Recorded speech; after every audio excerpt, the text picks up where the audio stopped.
They just landed the one player Real Madrid wanted the most. Alan nicks it out. Rodri! Oh, wow! So why does it feel like the pressure on Hansi Flick is actually going up? Barcelona are not rebuilding. That's the first thing you need to understand before anything else in this video makes sense. They are trying to turn a good team into a great one, and a great one into a dynasty. With 2 league titles in a row, a World Cup where 8 of their players went home as champions with Spain, and a 19-year-old kid, Lamine Yamal, who's already being talked about like he's the best player in the world. But here's the part most people keep skipping over. Barca have not won the Champions League since 2015. They have been knocked out by Atletico Madrid in both quarter-finals of the Champions League and Copa del Rey. And outside of the pitch, Atletico are giving nightmares to Barca because of the old Julian Alvarez deal. So while everyone is talking about the 3rd title in a row, the actual mission for Flick is winning the Champions League. For a coach like Hansi Flick, every next step starts in the midfield, and in this summer, Barcelona pulled off one of the biggest statements of the entire window. Rodri, a Ballon d'Or winner, the best holding midfielder active, and the guy Real Madrid genuinely believed they had a shot at signing. But Rodri to Barcelona, done deal, fee agreed with the Spanish giants, £65 million, the end of an era for Rodri at Manchester City. Instead, he chose Barcelona, a player at the peak of his career that could have walked into basically any project in world football, looked at Flick's Barcelona and decided that's where he wanted to be, at a club that's already winning. If you are enjoying this video, don't forget to leave a like and subscribe. It only takes 2 seconds, but it actually helps a lot.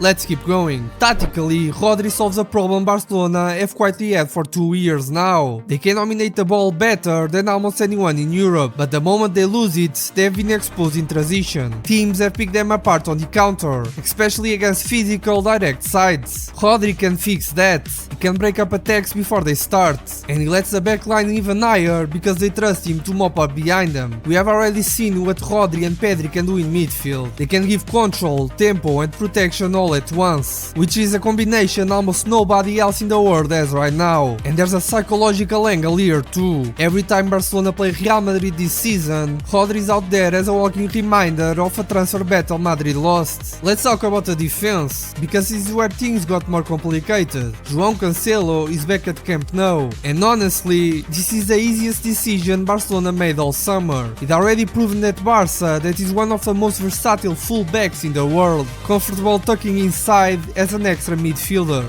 João Cancelo coming on a permanent deal instead of another loan gives Flick a fullback he can actually build long term. But here's a problem nobody's fully solved yet. Araujo is going to Liverpool. That's a genuine center back, leaving a squad that was already thin at that position. Flick has been tracking alternatives all summer, but right now this all can cost him a Champions League tie, because remember, it wasn't the midfield that got exposed against Atletico last season. It was moments of individual defending in behind, and that is a type of behavior that gets punished in the Champions League. So while everyone is talking about Rodri, the biggest problem Barcelona has is the defense. Now on to the part everyone's actually been waiting for. Robert Lewandowski is gone, and by the end of the last season he wasn't first choice anymore. Ferran Torres had taken his spot, but he has already left for Paris Saint-Germain. So who fills the gap? Barcelona have already brought in Anthony Gordon from Newcastle and Karim Adeyemi from Dortmund, 2 quick direct wide forwards who give Flick something his squad needs. Gordon is going to have to fight with Rafinha for a starting spot,